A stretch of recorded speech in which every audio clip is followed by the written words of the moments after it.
con Julián Guarino, que Hola, nos trae Julián, también. buen día. ¿Qué tal? Buen día, ¿cómo Hola, estás? Juli, Bueno, ¿cómo día estás? clave, día que realmente reúne mucha expectativa, sobre todo para un sector del gobierno y puntualmente para todo el ámbito de la política. ¿Por qué? Bueno, porque hasta ahora al menos lo que tiene que ver puntualmente con el ajuste tarifario prácticamente no había tenido lugar ni siquiera de discusión en el ámbito del Congreso. Es decir, estamos asistiendo prácticamente a, yo diría, el primer capítulo de lo que va a ser sin ninguna duda un camino que va a seguir el tarifazo. Atención con este dato, ¿no? La solución, por lo menos como está planteada hoy en términos de lo que es esta puja entre digamos, lo que es el Poder Judicial por un lado, el Poder Ejecutivo y el Poder Legislativo, está claro que la salida va a ser de corte netamente político, es decir, que la salida va a ser puntualmente por el lado de la legislatura. Sí. Y en ese contexto, como bien marcaba Claudio recién, el ministro de Energía, Juan José Aranguren, no se va a enfrentar a los legisladores, digamos, ni siquiera va a ser interpelado. En todo caso, él va a ir a exponer, en principio, al menos así lo cree el gobierno, va a ir a exponer cuáles son las razones por las cuales se va a llevar adelante, o al menos se pretende llevar adelante este incremento de tarifas, que está claro que en algunos aspectos se cometieron muchos errores y que me parece que esto también es a lo que va a apuntar la posición política, ¿no? Dejar en claro que... Porque se da claro, también en una semana clave, donde el jueves se vence el plazo para que Gils Carbó, la Procuradora General de la Nación, diga si se acepta o no ese recurso extraordinario concretamente, de su opinión. Sí. Si bien no es vinculante para la decisión de la Corte, pero siempre es un paso necesario a dar. Y la Corte que dictaminará, o mejor dicho, fallará el mismo jueves cuando presente Gils Carbó su dictamen, o esperará al lunes cuando asuma el último ministro para completar, digamos, la cantidad de miembros en la Corte Suprema de Justicia. Bueno, sobre eso hay una discusión, ¿no? Porque hay quienes dicen, no, la Corte va a esperar a que asuma Carlos Rosencat y que empiece a integrar el cuerpo. Y hay quienes dicen, no, porque los jueces ya estuvieron definiendo por separado el fin de semana. Es decir, ya estuvieron estudiando lo que es esta especie de fallo que se va a obtener muy probablemente, y donde dicen, bueno, estos días se van a utilizar para lograr cierto consenso y el día jueves se conocería justamente Claro, el fallo. hasta ahora hay 4 miembros. Hay 4 ¿Qué pasa miembros. si votan 2 por sí y 2 Exactamente, ese es uno de los problemas, por eso estas horas realmente son claves. Ahora, lo que también hay que hacer es sacarle un poco de presión a lo que va a ser este fallo de la Corte. ¿Por qué? Porque ha trascendido que, en principio, el fallo de la Corte va a tener 2 ejes fundamentales. Uno, atención, es un pedido al Gobierno Nacional para que instrumente una tarifa social, pero que además esa tarifa social sea mucho más universal de lo que es hoy. Es decir, mucho más abarcativa, mucho más amplia y mejor comunicada que lo que es hoy. Y en segunda instancia lo que se descuenta es que la Corte le va a dar el respaldo al gobierno, porque lo que va a reconocer es que el sector energético está atravesando una crisis, que la Argentina no tiene energía y que eventualmente un incremento de tarifas, siempre y cuando se dé en un contexto determinado, con determinados límites también, bueno, que tendría lugar. Ahora, Sí. La pregunta es, ¿quién va a poner los límites? ¿Quién va a poner los parámetros? Ese es el problema hasta el momento. Y ahí Y es donde nosotros, dicen... hablando también con la gente, llegaba gente que capaz no entraba dentro de los parámetros necesarios para recibir la tarifa social, llegaba con la factura y te decían, yo gano 5.000, 6.000 pesos por mes y me vinieron 2.000 pesos de gas, por ejemplo. Sí, sí. ¿Quién piensa en esa gente? No, está claro, a ver, que hubo una mala praxis por parte del gobierno, sobre todo en materia de tarifas de gas.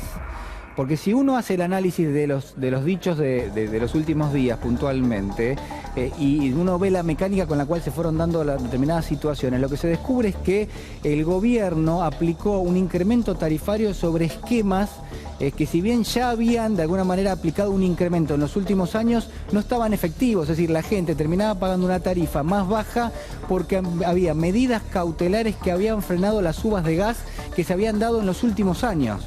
Es decir, el gobierno anterior ya había hecho algún ajuste en las tarifas, pero como había medidas cautelares, nunca se habían aplicado. Ahora, cuando este gobierno toma lo que es la política energética, dice, yo tengo que aplicar un ajuste sobre las tarifas, lo que toma como base es lo que se pagaba efectivamente y no toma en cuenta el esquema tarifario tal cual estaba dado, que no se aplicaba pero que ya existía. Claro. Entonces, por eso se multiplican las tarifas por 1000%, 2000% en algunos casos, y por eso recuerden ustedes cuando el ministro de Economía, Juan José Aranguren, da una conferencia de prensa, anuncia un tope o un techo del 400% para las tarifas en función de lo que era el monto que se había pagado el año previo, Y inmediatamente después, en las horas subsiguientes, aparece el ministro de Hacienda, Alfonso Pradera, y dice, miren, la verdad es que la cuestión fiscal no está en juego, porque este gobierno nunca tomó como referencia tarifas que subían entre 1.000 y un 2.000%.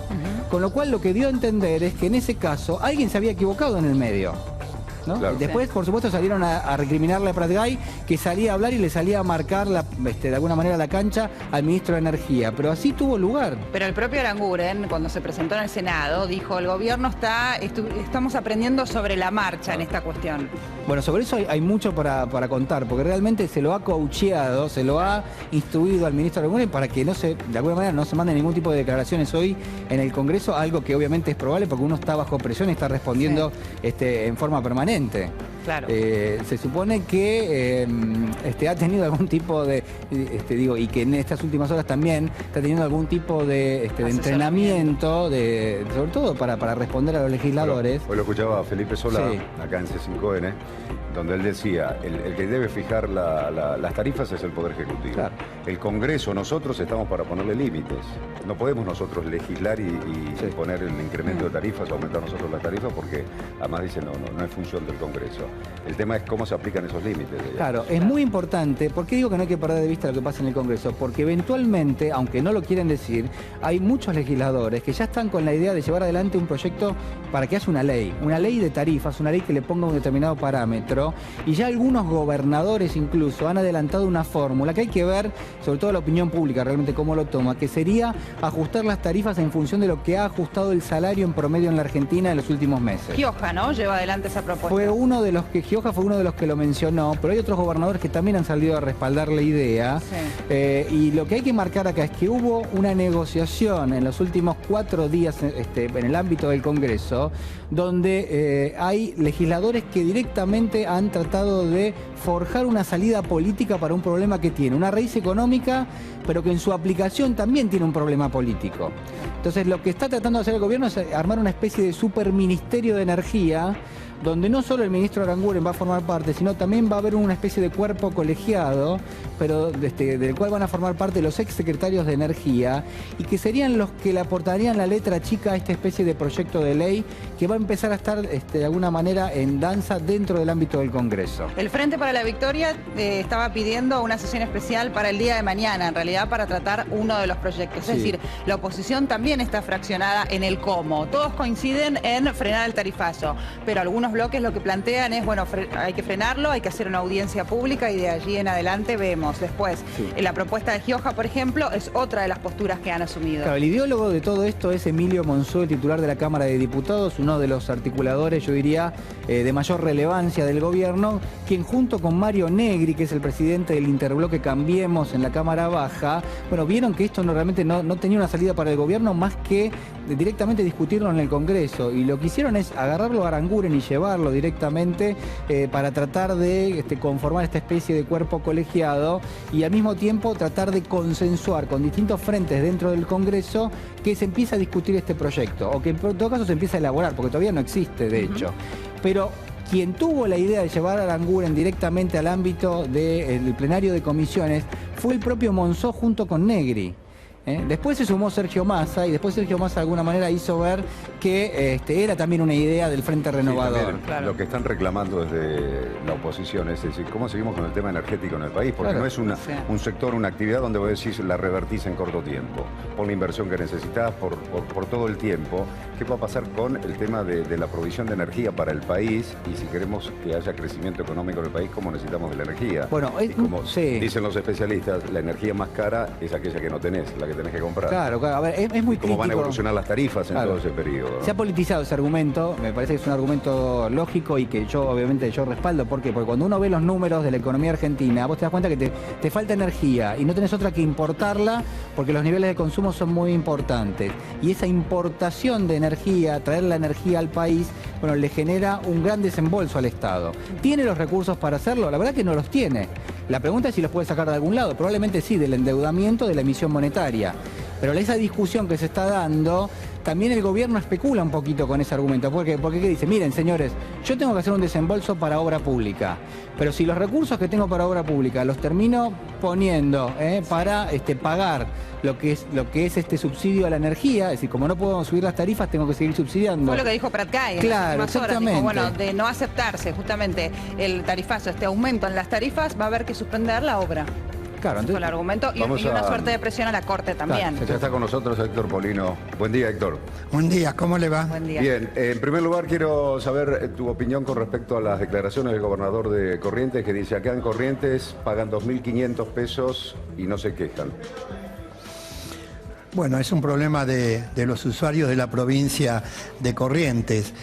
Lo que sí sabemos que los usuarios del resto del país, y la prueba está en los dos ruidazos que hubieron en los últimos días, no están en condiciones de pagar las facturaciones con un aumento de un 400%. Los salarios no aumentaron en esa misma proporción de los trabajadores en relación de dependencia. Los saberes de la clase pasiva tampoco se reajustaron en esa misma proporción. Fíjese usted que el último aumento fue en el mes de marzo de este año de un 15% y ahora en septiembre se va a dar el próximo aumento de un 14,61%. ¿Cómo se puede hacer de la noche a la mañana semejante aumento? Pero acá tenemos que comenzar por el principio. Sí, lo que hay que decir, Héctor, también, quizás los correntinos están contentos, fue la palabra del gobernador lo que dijo. Claro. Lo que hay que recordar también es que en todas las provincias del país se pagaba mucho más caro el servicio público que lo que se pagaba acá en Capital y el conurbano. Bueno, eso sucedía porque hay dos empresas que son nacionales. Edenor y Edesur están dentro de la jurisdicción nacional. El resto de las empresas que distribuyen la energía eléctrica en todo el país son provinciales, Sí. ya sea que pertenecen al Estado provincial como EPEC en Córdoba, o son empresas privadas provinciales o cooperativas eléctricas. Ahora bien, el gobierno nacional subsidiaba la energía eléctrica de todas las empresas que generan la electricidad en todo el país y a las dos de carácter nacional, Edenor y Edesur, que prestan el servicio en la ciudad de Buenos Aires y el conurbano bonaerense. En el resto del país, el régimen tarifario lo fijaba cada provincia. Ahí el gobierno nacional no se metía con la empresa provincial. Cada provincia compraba la energía a la distribuidora, a la transportista, mejor dicho. Sí. Esta se lo vendía al precio que era subsidiado por el gobierno nacional, y después le fijaba la distribuidora el precio que consideraba en función de su estructura de costos.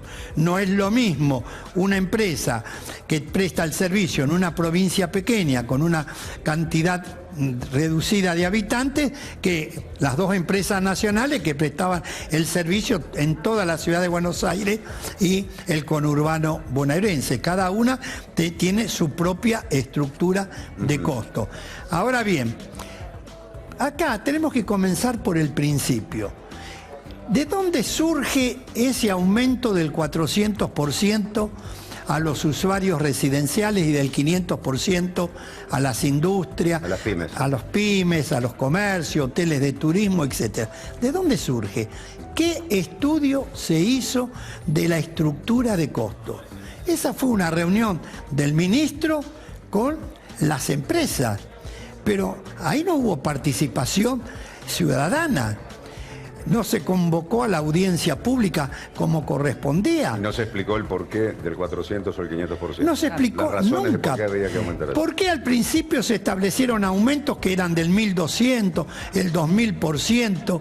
Luego, cuando se rebelaron los gobernadores de las provincias patagónicas, dieron marcha atrás.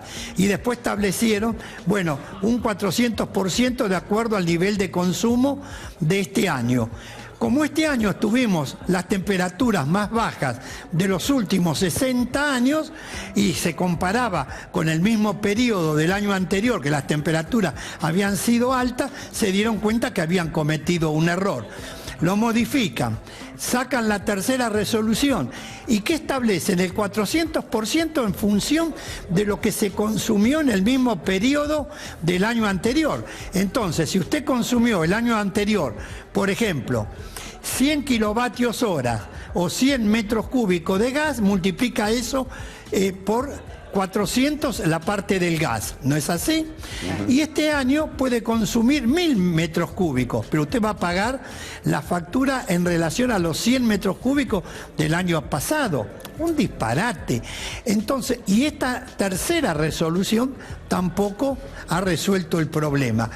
Entonces, hay que comenzar por el principio, por la audiencia pública, por el análisis de la estructura de costos.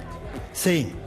En un minutito vamos a seguir analizando así el tema de las tarifas y como decía, el tema de las tarifas y cómo se inició todo este inconveniente, fundamentalmente primero porque no se hicieron las audiencias públicas, como marca la ley concretamente. Y ya desde el propio gobierno, si el ministro de Energía cuando estuvo en el Senado dijo, bueno, acá se improvisó un poco, lo que pasa es que la improvisación a los usuarios también les cuesta plata y mucha. Le quería preguntar a Polino, ¿usted cree que es viable, por ejemplo, un proyecto en el cual los aumentos vayan en función a la variación del salario, que es lo que está planteando, por ejemplo, Gioja?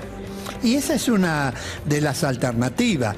Pero primero, antes de fijar nada, tenemos que saber cuánto vale, cuánto es un kilovatio hora de energía eléctrica, cuál es el valor de un metro cúbico de gas natural. Bueno, después busquemos el mecanismo para efectuar el reajuste. A ver, Julián, si me recordás, el gobierno decía, con este incremento de tarifas solamente estamos cubriendo el 30% aproximadamente del costo del servicio. Pero ¿cuál es ese costo? Aplicando el ¿Cuál aumento? es ese costo? Fíjese usted, ¿por qué razón? Yo quiero discutir y quiero que me den una explicación racional. ¿Por qué razón el millón de BTU en Boca de Pozo, en la Argentina lo pagamos más del doble de lo que se paga en el mercado internacional? ¿Por qué si en el mundo se está pagando $2,5? ¿Por qué en la Argentina estamos pagando $5 o $5,70? Que expliquen por qué. Porque si yo estoy pagando más del doble del valor del BTU, que es el valor del gas en Boca de Pozo, de lo que se paga en el mercado internacional, eso va a repercutir luego en la tarifa que va a pagar el usuario. Si eso fuese una cifra menor, por supuesto que después el valor de la tarifa sería distinto. Entonces comencemos por el principio. ¿Por qué este beneficio a las empresas petroleras? ¿Por qué? En perjuicio de 42 millones de usuarios de todo el país. Comencemos por ahí y veamos después qué se invirtieron los subsidios. Incluso los subsidios que se entregan ahora, porque fíjense en ustedes, qué contradicción. El presidente de la República y el ministro dicen que el 86% de las facturaciones se están pagando, que no hay problema. Y por el otro lado sale el presidente de Edenor a decir, si este tema no se resuelve rápidamente, vamos a entrar en cesación de pagos porque no tenemos ingreso y no podemos afrontar los gastos. ¿Quién está diciendo la verdad? Si es el 86% está pagando las facturaciones, cuando hubo normalmente un déficit de pago de un 22%, ese fue el porcentaje tradicional. Quiere decir que se estaría pagando normalmente. Si se estaría pagando normalmente, ¿por qué sale el presidente de Edenor a decir que van a entrar en cesación de pagos? Claro.